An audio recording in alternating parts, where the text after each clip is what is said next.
Hi everyone, very happy to be live with Myra Duffy, who's going to start us off with an intro to herself and her books. Hello, I'm Myra Duffy. I write cosy crime, mostly crime set on the Isle of Bute, which is a small island just off the west coast of Scotland. So it's very easily accessible from the mainland. I've been writing cosy crime for quite a number of years now, and I'm on book 12 at the moment, but perhaps I could say a little bit about that later. It's interesting that you are quite open about being a cozy crime author, because not all authors like to be put in that category, do they? No, but the truth of the matter is I didn't know I was a cozy crime writer until someone told me. The first book I wrote, which was The House at Ettrick Bay, it was very well received. I was very lucky. It was very well received. And then I wrote the second one, and someone in a review said, I've realised this is in the cozy crime genre. And I didn't know that at all. I thought it was just crime. So that was a bit of naivety. But I've realised that it's definitely not gritty crime. Most of what happens in terms of the killings take place off stage, or if they do, they're not gruesome. So I suppose that kind of places me in that category. But they're not quite village mysteries in the like Miss Marple way. So maybe just a little above that, but not gory. I don't really read gory crime either. I mean, I read widely, but I do prefer something which is more of a mystery rather than a crime where someone is killed very gorily. Excellent. I mean, I've got to admit, I prefer that as well. Not a fan of really gruesome crime. But if someone's watching this who's not read your books before, introduce us to your main character. Right. My main character is Alison Cameron. To be quite honest, I don't think I so much chose her as she chose me. I wrote the first book, The House at Ettrick Bay, and there was quite a lot of domestic in it.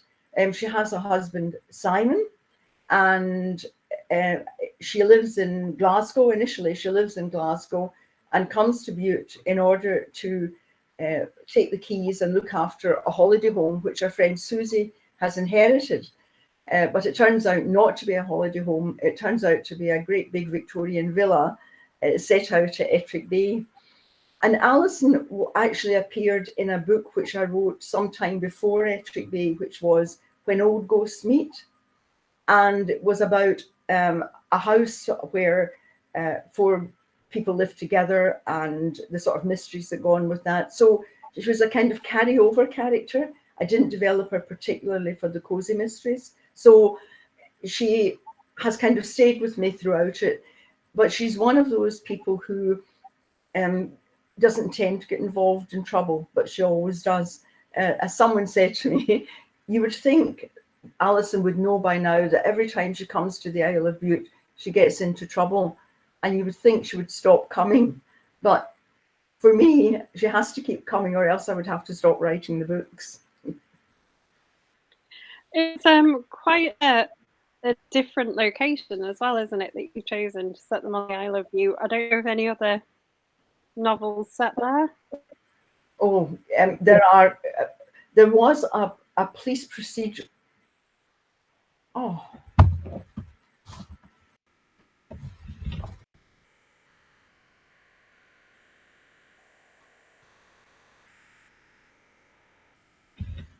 Are you okay? Yes, but I've got no screen. Can you see me? Yeah, I can still see you. I can't see anything at all. I don't know what's happened. Oh, here we are. Sorry about that. I don't know what happened. Sorry. Obviously, I thought for a minute the electricity had been cut off, but it seems to be okay. There are a number of. There was one quite a while ago set, which was a police procedural, but maybe talking about the 40s. There had been a number of, I think, romances, that kind of thing set in the island. There have been a couple of standalones set in the island, but I don't think anyone else has done a series, and not that kind of cozy mystery series. The reason I like writing about Bute is because it's a small community. It's only about 6,000 people.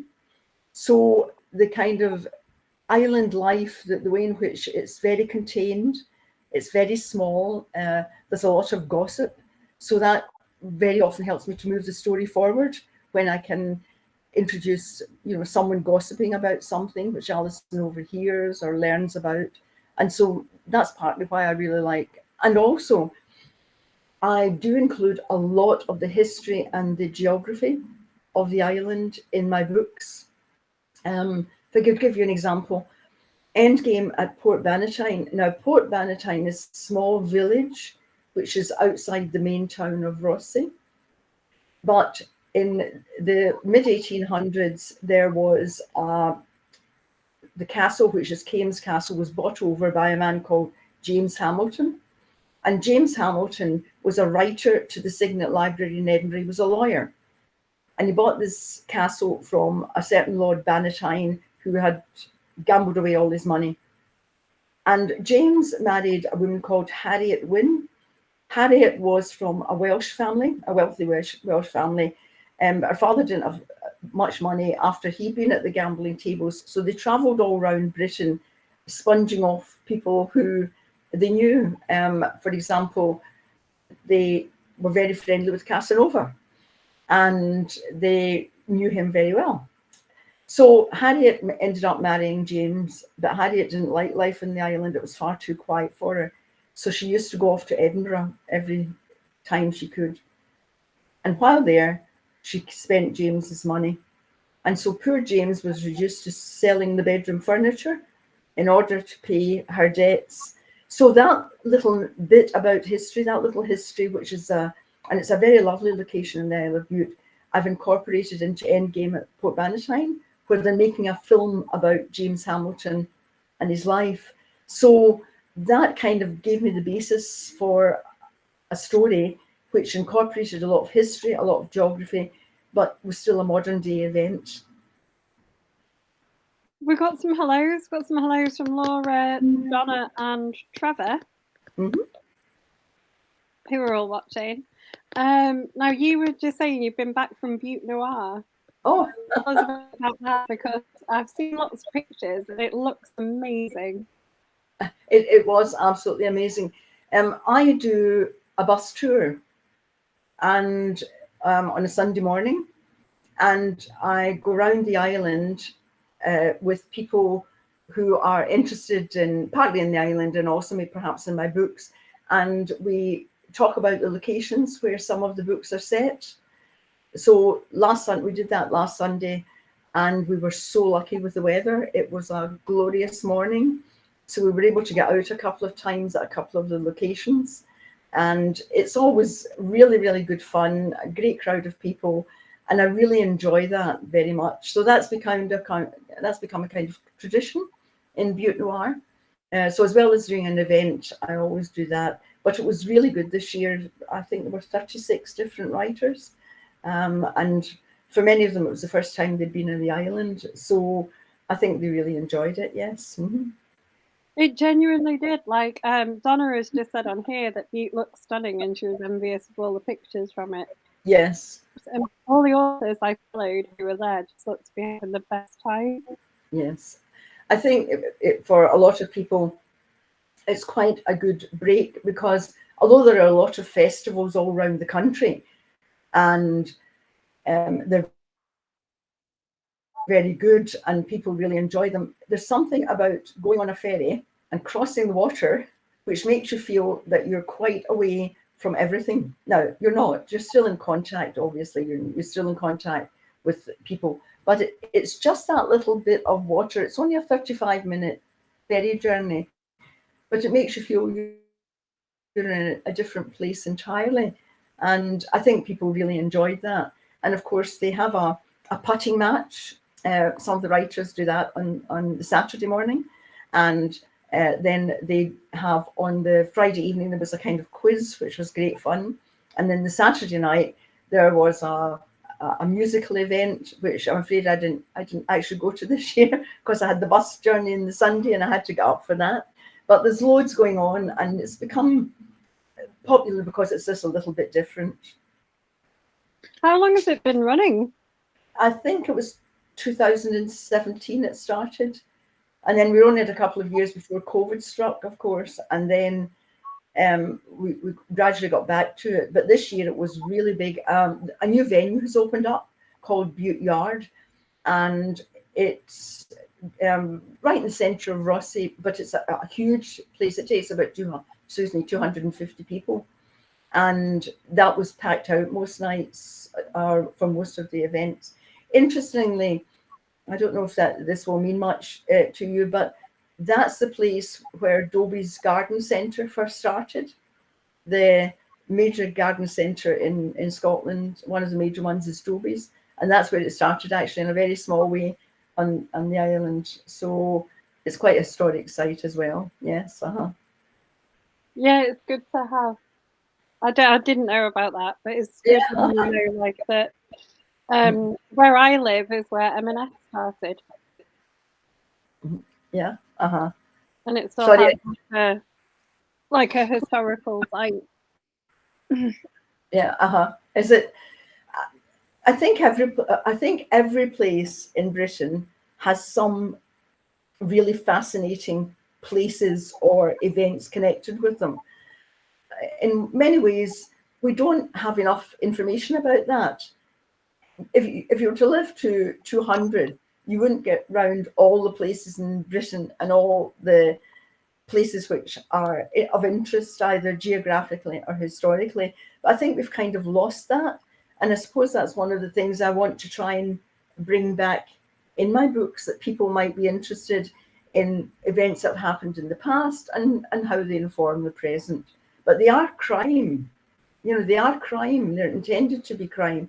And people say, one question which is asked quite often is, well, is that a good thing to be writing crime? Why would you write crime? It's a bit. And personally, I feel there's always a resolution. There's always justice in the end. And I think that's really important, that's all constructed in a way that at the very end, the villain's found and justice is done. And that's partly why I like writing crime. There is a theory as well, isn't there, that people like to read crime and kind of horror and stuff because it shows us the things that we should be scared of.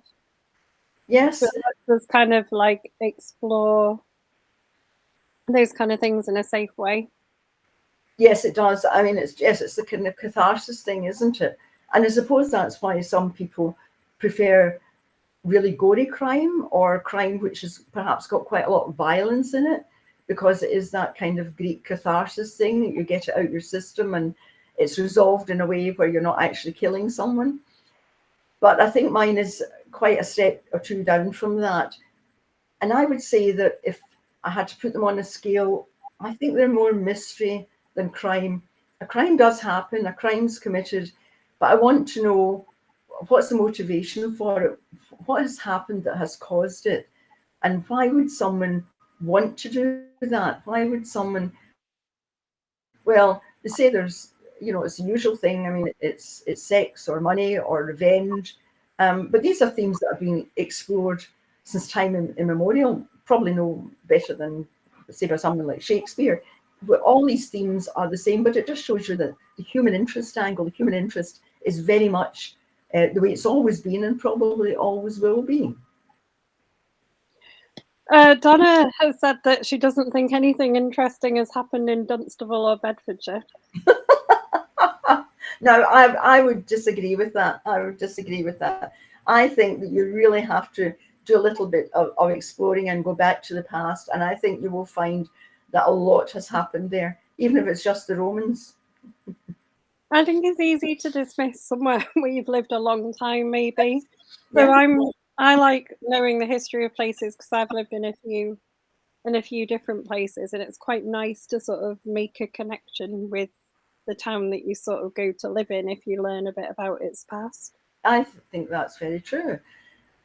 With somewhere like the Isle of Bute, as I say, it's a very small place, but it has a castle. Rothay has a castle, and that castle was a stronghold of the High Stewards of Scotland, who became the Stuarts, whom we kind of know from Bonnie Prince Charlie, if nothing else. And for that reason, it's a very interesting castle. It's not a defensive castle, but it's a very interesting castle. And that's where they lived, and that's where they ruled from. Robert the Bruce was there for a while, and maybe it was his holiday home for all I know. I don't know. Maybe he thought that a holiday in the Isle of Bute might be a bit of a change from fighting battles. But it's for that area, for the area that it occupies, it has just loads of things going on. But you have to think about it, and you have to look. So it's not a historical crime. It's not set in the past, but it does incorporate a lot. Although the one that the latest one which I did, which is this one, which is, you can't see here, Dead Drop at the Bute Circus, doesn't have much history in it. It's about a circus troupe that comes to the Isle of Bute, and the dead drop, you know what that is, you know, where you're, not that I would be, I'm not me personally, where you are hanging on, the person is hanging on and then almost drops and is caught by the fingertips. And of course, in this book, that doesn't happen. Someone doesn't get caught. And that's the beginning of the story. So I'm curious as to whether, when you started the series, you always had Bute in your mind as a location, if that was like what came first, or if like your character and the plots came and then Bute kind of fit what you wanted. Okay, so let me think.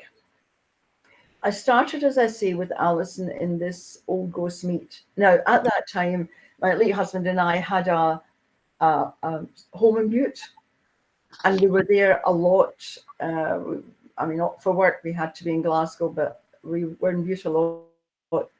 And Alison, in When Old Ghosts Meet, almost at the end of it, after the drama is over, she goes on holiday to Bute with her husband.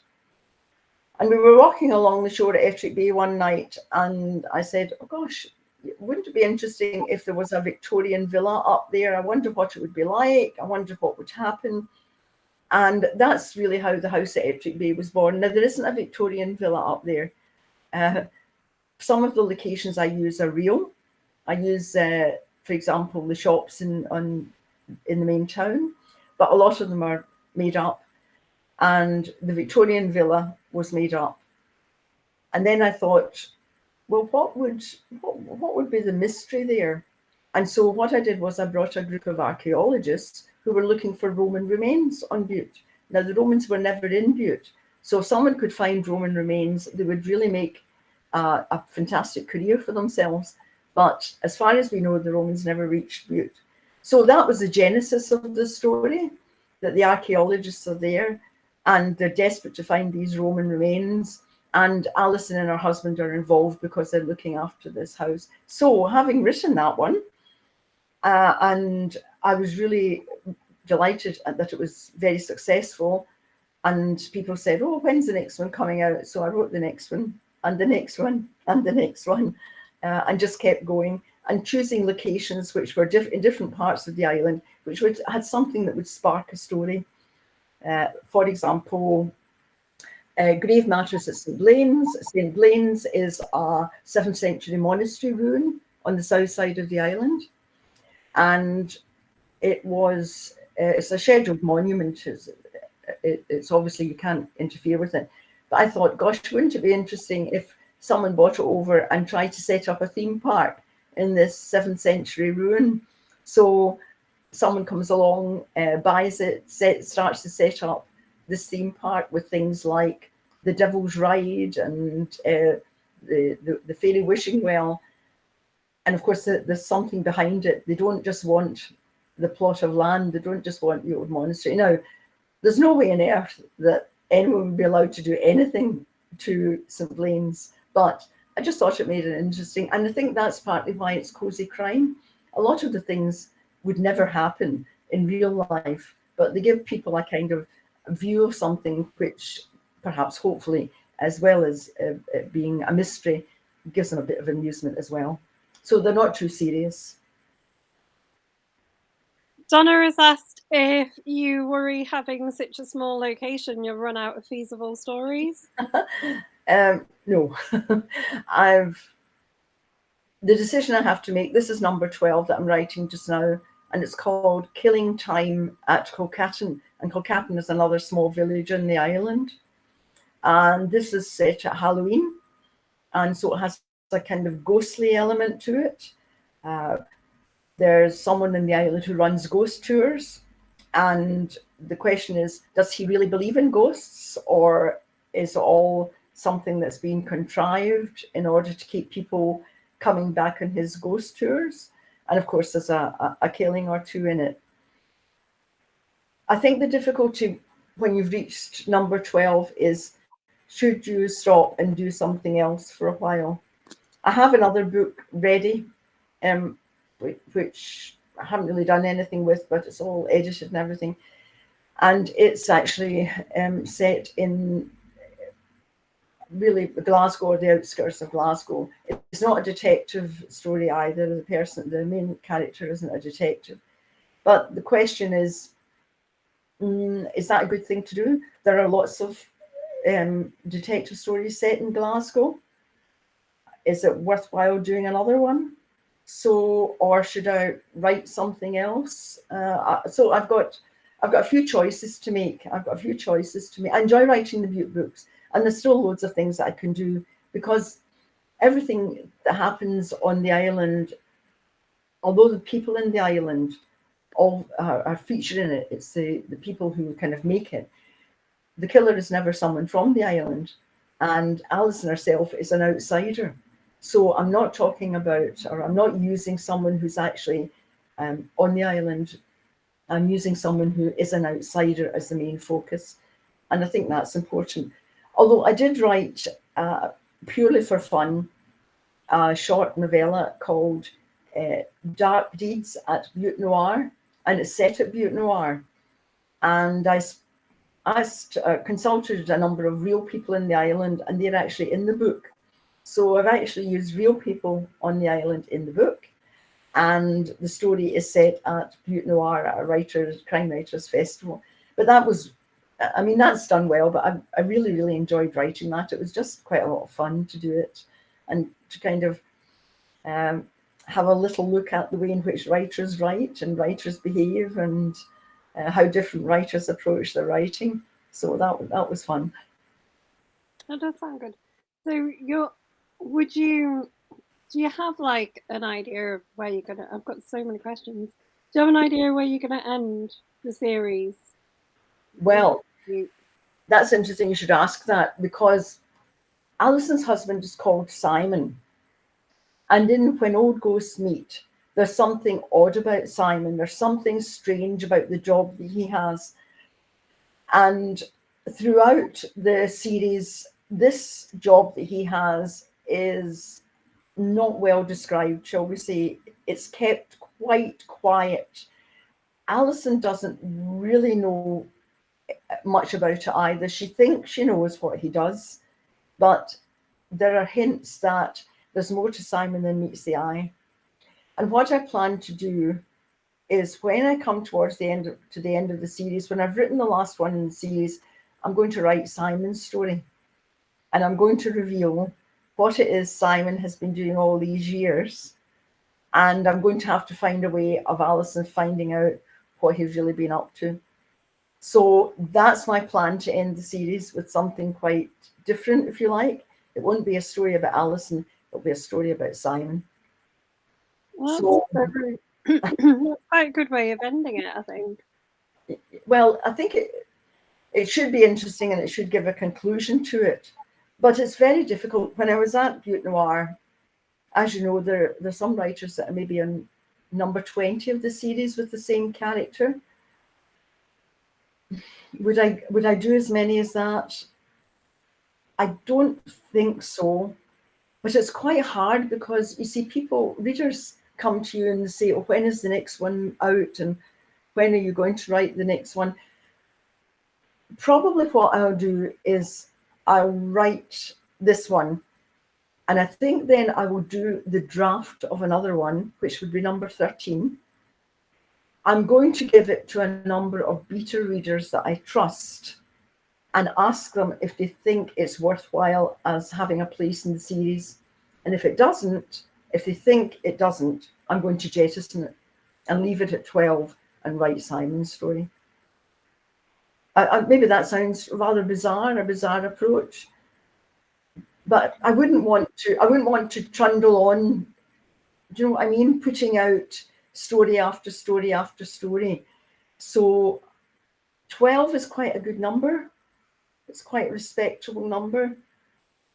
And as I say, I'm going to try 13, but if it does happen that these beta readers that I have, and they are quite independent, say, oh no, I don't think that works, or I think that's a bit repetitious, because you have to be very careful about repetition.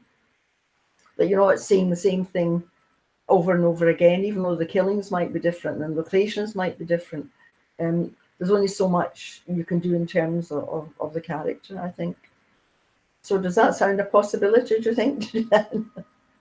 No, that's good. I think it's one of those really difficult decisions, isn't it, as an author, when to when to stop. And I'm always full of admiration if you know that, you know, there's a time to stop.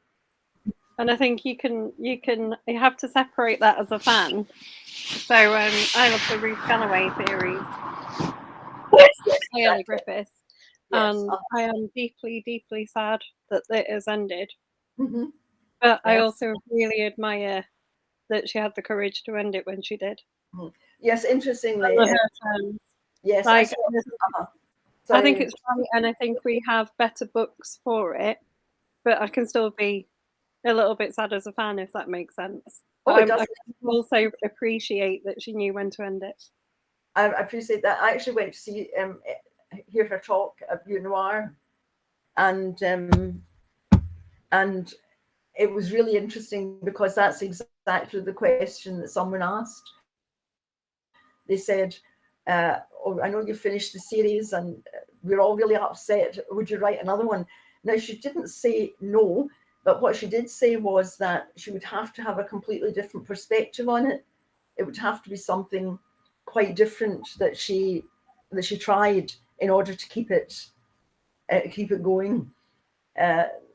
It's very hard to resist that, though. I felt when she was talking about it, there was a kind of almost a will in the room with fans of hers to make her go back and write another one. But then she's finished it and she's ended it, and she's ended it very well. So probably you're right. She is right not to continue for too long. I think she's written 15. That was the 15th? Was that right? I think that was number 15. I think so. And I think what you're saying as well makes sense. You know, you've got to trust your team of beta readers and make that decision for yourself as well. Yes, and also I do know a couple of writers who have gone on maybe to number 21, let's say 21 or something like that. But what they've had to do is either have a complete change of location, which is fine, or they've had to bring up another character from the series earlier in the series and make them the focus of the book. Now, there's nothing wrong with that. And in many ways, if you've got a minor character that can be extended like that, that's actually very good. But my problem would be that Butte is one of the characters in the novel. I mean, Butte is the place, but it's also has a kind of feeling of its own, a character of its own. So it wouldn't matter bringing up someone else who's in the novels. I could do that quite easily, but I don't think it would be the same ambience. I don't think it would work anything like as well. So I don't really feel I have that luxury. What's very difficult is if people have liked a series and they've liked where the series is set and they've liked the way all of that is done, if I do a new series, will they like that as well? Or will that be maybe not what they're looking for? So that's another decision to be made. I think it's a tricky one, isn't it? I really like your Butte series. I think if you really like an author, you gel with their style and their writing, then you will probably like anything they write. Yes, I think it's a worry for a writer. Not a worry, that's a silly thing to say. I think it is, though, quite a concern that people have. One thing I have thought about doing is writing historical crime set in Butte, because Butte was the place where in Victorian times it was really, really popular. When people got holidays, paid holidays for the first time, Butte was one of the places where people in the west of Scotland went because it was easily accessible. And a lot of people in Butte, and I'm talking about people who were maybe workers in factories and mills and that kind of thing. And a lot of people in Butte used to send the children off to stay with an auntie or something, and they would let out the rooms. In fact, the story is that in some of the houses where they had a large room, they would mark out with chalk the places that a family could have. So you could have 3 or 4 families in a room divided only by chalk marks. And that was how they spent their summer holiday. So it was very popular. And there are lots of Victorian houses. The rich merchants of Glasgow built holiday villas. They sent their families down there for the summer, and then they would come down at the weekend when they weren't at work. So a crime series set in Butte in Victorian times, I think. I've actually started one. I've actually got a sort of introduction to one, and I've got some characters. So I might do that. But then you're looking at people who like historical crime, which is maybe not, although sometimes there's a blurring, isn't there? Sometimes it's a bit of a blurring in terms of it's still a crime. I think historical crime's quite popular as well, though, isn't it? There seems to be quite a resurgence of it recently. Yes. And also the good thing about it is you don't have to worry about the police procedures. You don't have to think about those. Although, as I've said to people, as far as the police procedures in my books is concerned, I'm a bit with Simon Brett. I don't know if you heard what Simon Brett said, that he knew nothing about police procedures. So what he always says is the police arrived and did their job efficiently, and that's as much about the police as you get. So I think I do a bit more than that, but I try to steer away from that, because particularly nowadays, with forensics and with the very sophisticated techniques that they have, it's very hard to keep up to date. Very hard to keep up to date, you know. So I think I try to avoid that as far as possible. And it's very tricky to get right as well, isn't it? And you get people like, I can't abide like the science being wrong in a book. Yes, it's very easy to get it wrong. I always remember hearing Stuart McBride talk about his series and how he had spent a long time with the Grampian police getting all right, how they worked, how their structures worked, how their hierarchies worked. And he was really quite pleased about it. And then before the book was published, it became Police Scotland. And so Grampian was no more. But that kind of thing, I don't think readers bother about. I don't think they're too worried about that. But you're right. If it's someone who knows, then it is quite difficult, I think, to make sure that you're well up to date. And it will go out of date, because what was police procedure in, let's say 2018, it's moved on enormously since then. So yeah, it's quite tricky, isn't it? Yeah, Donna says that she likes the sound of your Victorian. All right, okay. As soon as this is over, I'll be straight off and onto the computer. I guess the trick with something like historical, though, is like, although you don't have to worry about the police procedure, is you do have to worry about the research and even the language. I've talked to other people who've written like Victorian books, and it's like getting the language choices right, certain words weren't used, and yes, that is quite tricky, and that's why you have to, do the research quite thoroughly. There are also things like street names change, for example, and districts change, and counties change. That's something which is very difficult often to remember as you're writing. But also, I suppose you have to sort of think yourself into the era. But the problem is you can't let yourself go too far down the rabbit hole of research, or else you could spend years doing the research and never write a word. Even with the Butte books, there is quite a lot of research to do, particularly in terms of the history or the archaeology or the geography of the island. And I do know Butte quite well, so that's the starter.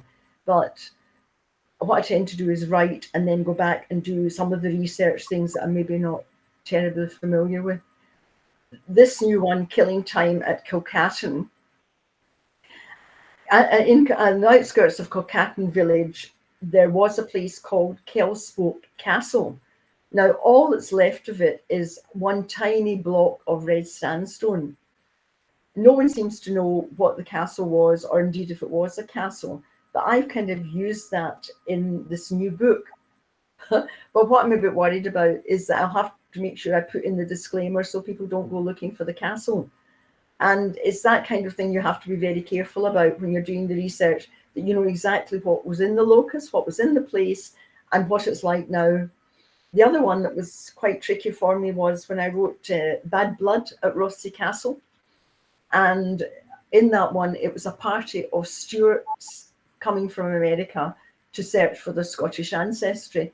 Now, the great thing about that was, since they were all called Stuart, I didn't have to worry about any of the second names for any of my characters because they were all called Stuart.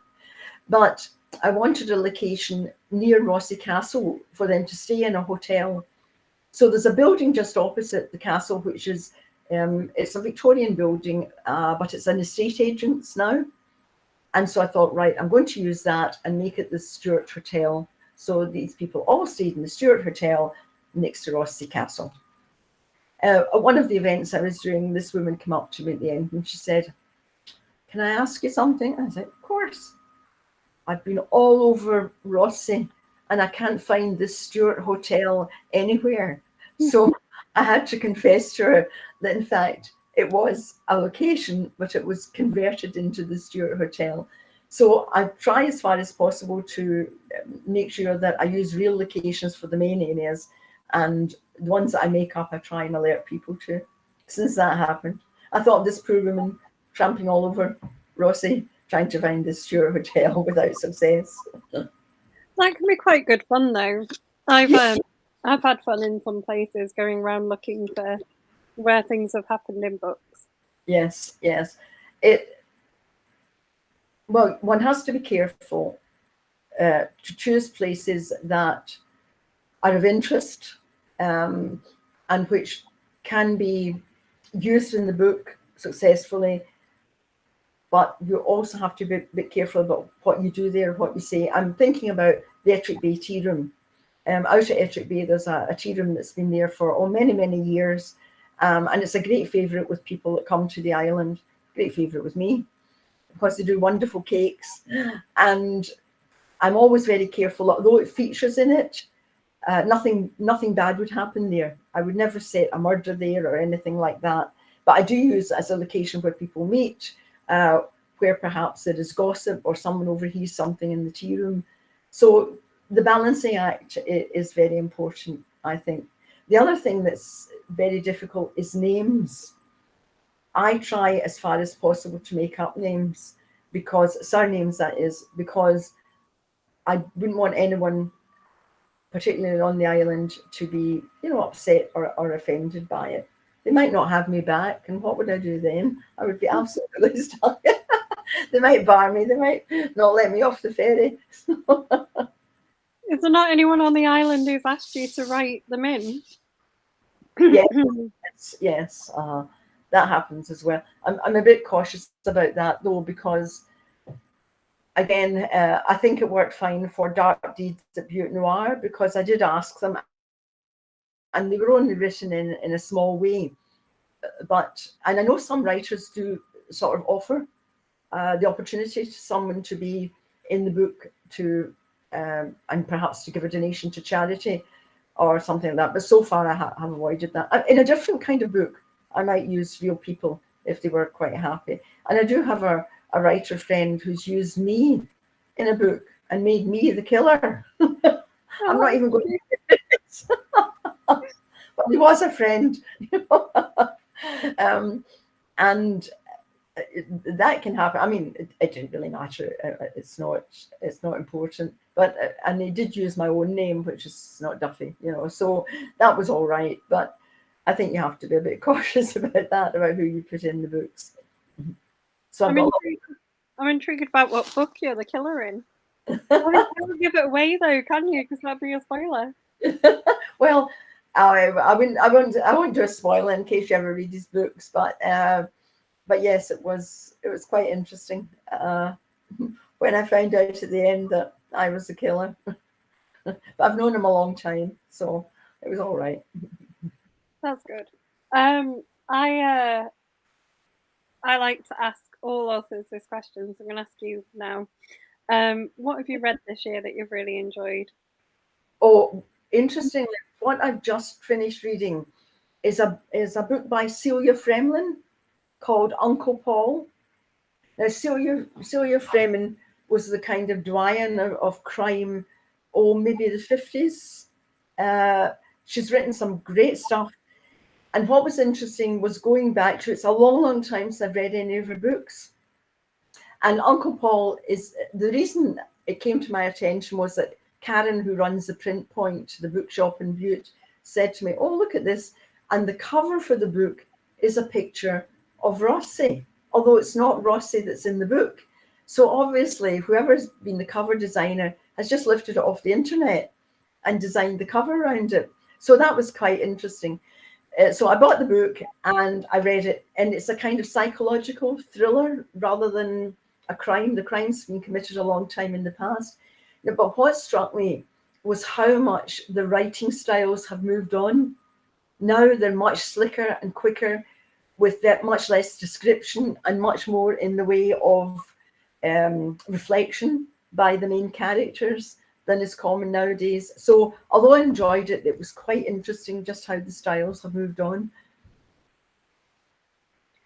Do you think that's just a thing of like British kind of crime writing, or do you think that's a thing of if you read, because I quite like fiction in translation, and that can just very different paces?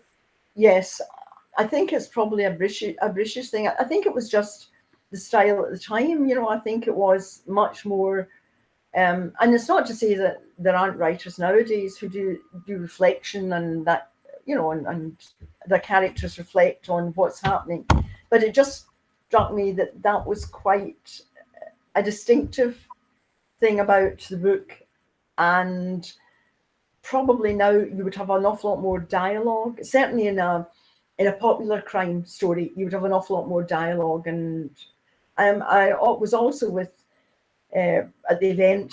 I partnered with Alex Gray and Heidi Ansink, who's originally Danish but who writes in English, and her stories are quite gothic in content. And that's something which also I think has come a bit more to the fore, this kind of almost a gothic revival in terms of some crime stories, which is very interesting in the way it's developed. So there are styles of writing and there are styles of books which I think kind of not quite fall out of favor for a while, but they then revive. It's interesting, not necessarily about crime, but if you think of some of the classics that have been revived as television series, even things like Pride and Prejudice, what's quite interesting about them is when they are republished, it's almost always with the modern day cover, with the people who've been in the television series that are on the cover, rather than the original covers or a line drawing cover. And I think that perhaps is an indication of how people want to relate what's happening to the modern world, because the themes are universal, aren't they? They're always the same themes. See, I don't want my classics to have modern covers. Right. If I'm going to read Pride and Prejudice, I want it just to be the old version. And I do like to read Pride. I mean, I like to read Jane Austen. But I think they're looking, I think probably the publishers are looking for new readers, and that's what hooks them in, isn't it? Yes. No one's like me who've read it about 5 times. Yes. Or more. Yes. I think that is. And we think that some of the crime now is very gory, but one of the things I did when I studied was Jacobean tragedy, and I'm actually going on February, I think, down to the Sam Wanamaker Theatre to see The Duchess of Malfi, which is the most horrifically gory, awful, terrible crime story that you could imagine. So it's interesting that we think perhaps that kind of crime story is fairly modern, but in fact it's not modern at all. You know? No, most things are, aren't they? They're just normally tropes that are coming back.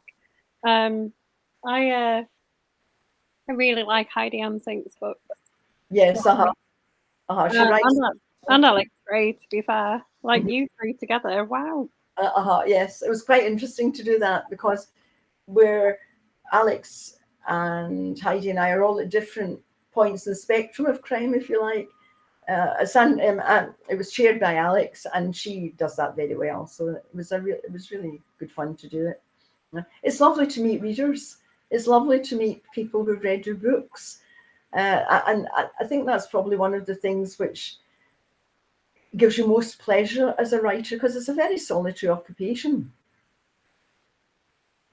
I'm trying to see who's written this comment, because it's brilliant. I'm just going to put my screen back on and see if it refreshes it. They said, "Thank goodness things have changed." I remember Balshaw. Thank goodness things have changed. I love Dickens, but it can take 2 pages to describe a scene or even a character. Well, exactly. But then, of course, the thing was Dickens was paid by the word. So the more words he wrote, the more money he made. And that's one of the reasons why his books are so long and so, and, you know, character descriptions are, yes, I would agree with that. That's why Dickens's books are so long and so boring. Well, have you tried Sir Walter Scott? Do you know what? I'm not sure I wouldn't rather read Sir Walter Scott. No, I'm not. I'm afraid I'm a Dickens fan. I really, really do like Dickens, but I think you have to be almost in the mood to read something like that.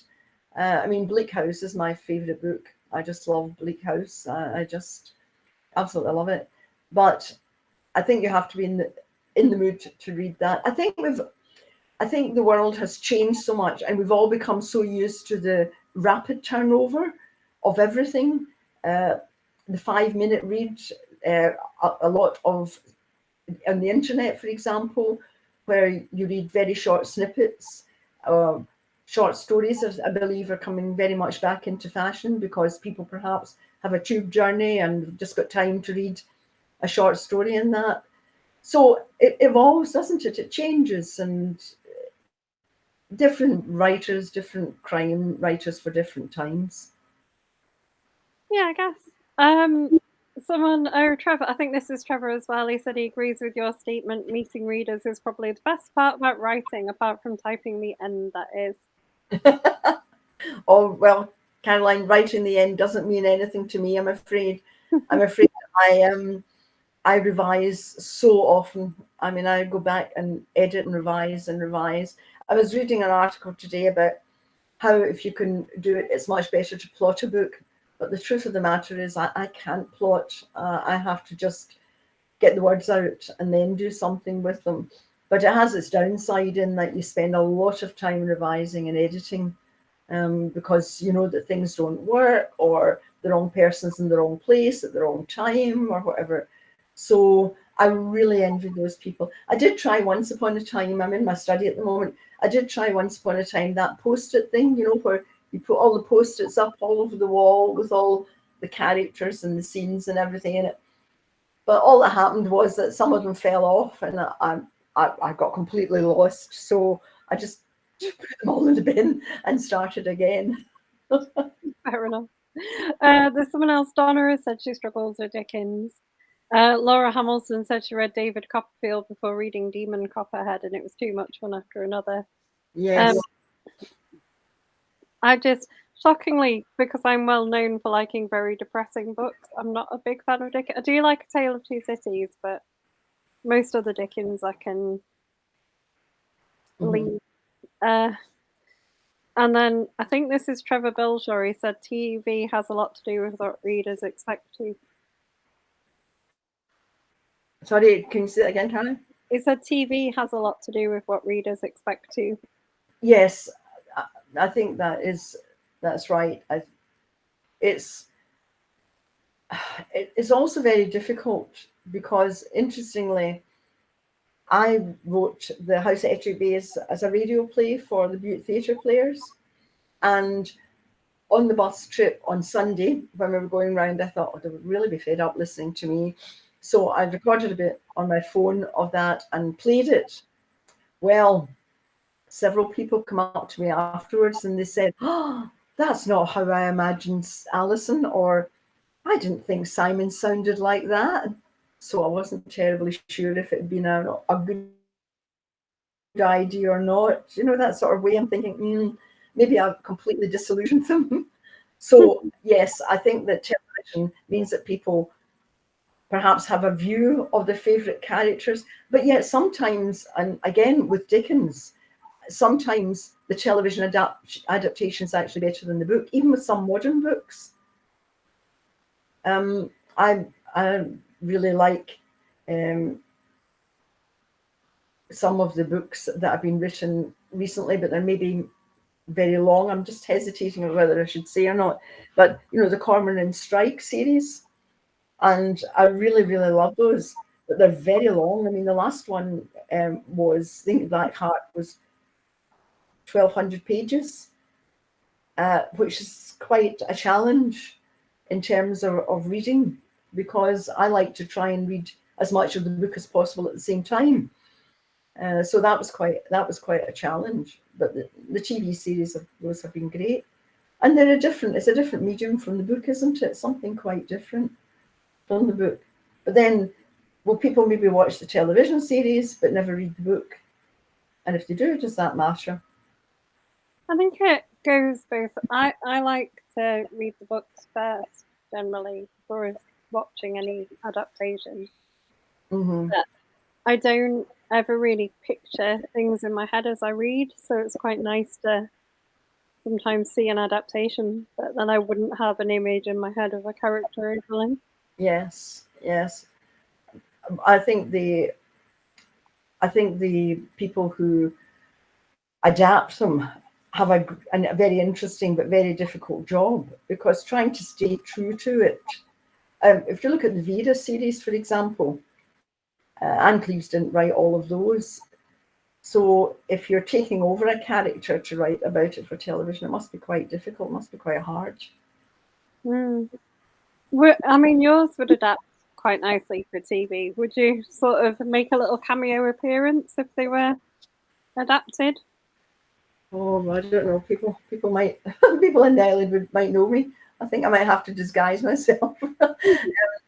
They would make a good series simply because they're on Butte and the scenery is fantastic. You know, the island itself lends itself very much to that. But these things, there are so many books out there that are crying for adaptation or are about to be adapted for television or whatever, that it's just one of those things. If it happens, it happens. And if it doesn't, well, I've got a nice series that I've really, really enjoyed writing. I've met some really interesting people. I've met some really interesting people who read the books. And that's always the good part of it. It's the connections that you make are really the best part of writing. The Donna said something about the Cormoran Strike books, I think. I've not read any of those, but I really like Bill Todd's Stanley Lancaster series, which has a similar yes CI. Yes. The Private Investigator. It's difficult to know what kind of person you should have as the lead. For example, we've talked about having police procedurals and having a police character. But if you choose someone else, I write the Alison books in the first person. And I do that because I want her to have a limited view of what's happening, because she's not a policeman. So if she makes mistakes or gets things wrong, that's because she doesn't see the whole picture. And that's important, because if you're writing in the third person, it's the kind of almost the all-seeing eye. And I don't think that works for someone I don't think that works for someone who's not a police officer. That other people may be able to write about it and get away with it, but I don't think I could. So Alison often gets things wrong, or she misjudges people, or she makes mistakes about something, but that's because it's all seen through her eyes and through her perspective. And she's the kind of person who get a bit impatient at times. She and her husband spar quite a lot. You know, they don't always get on. They're in Endgame at Port Bannatyne, for example. She meets up with an old flame, someone who's come to the island, and the question is this the end of her marriage or not? So there's quite a lot of domestic in the books as well. I like to kind of keep that tension going too. Yeah, I think that's one of the things that makes the series work, though, isn't it? That connection you have with the characters. Yes, I think so. Although I'm not Alison. People say to me, "Are you Alison?" No, I'm not Alison. At least I hope I'm not quite as nosy as she is. I'm interested rather than nosy. She's nosy. But that, she needs to be nosy, doesn't she, for the series? She does, or else she wouldn't get through. She wouldn't have any resolution to what's happening. Yes, and she does. But she does sometimes make mistakes. She sometimes gets the wrong end of the stick, and that causes even more problems for her. But then that's a good way of putting in red herrings. The fact that she gets things wrong also means that you can put in something which is a red herring, which is sorted out later in the book. Yeah, which is another good way of doing it. We've got 2 minutes left. Remind people what they're going to go away and buy if they've been watching this. It's called the Isle of Bute Mystery Series. And it's available on Amazon, or it's available from bookshops, either to order or direct from the Print Point bookshop on Bute. And there are 12 in series. The first one is The House at Ettrick Bay, and the one I'm working on at the moment, which is due out at Halloween, is Killing Time at Pocatton. Which is one I definitely need to buy. The other thing I was going to ask you earlier is there a ghost tour on the island? Or did you invent it? Is there a ghost tour on the island, or did you? No, there's not. There's not yet. But there may be after this book. But I won't be leading it. I don't mind doing the bus tour and not driving the bus, but I'm not doing ghost tours as well. Enough is enough. I don't think I'm brave enough to go on a ghost tour. Oh yeah, I've been in one, but it's okay. It's okay. I'm not going to tell you whether I believe in ghosts or not. You'll have to find that out. Fair enough. Do we find that out in the book? You will. Excellent. Donna said this has been really enjoyable. She'll look out for the cozy books, and we'll keep an eye out for the historical fiction. Right. Thank you very much, everyone, for tuning in. And I say I'm off to do a bit of writing, but I'm going to have a cup of tea first. Oh, yeah, you deserve a cup of tea first. Thank you so much, Caroline. That was very good. You're welcome. Thanks for joining us.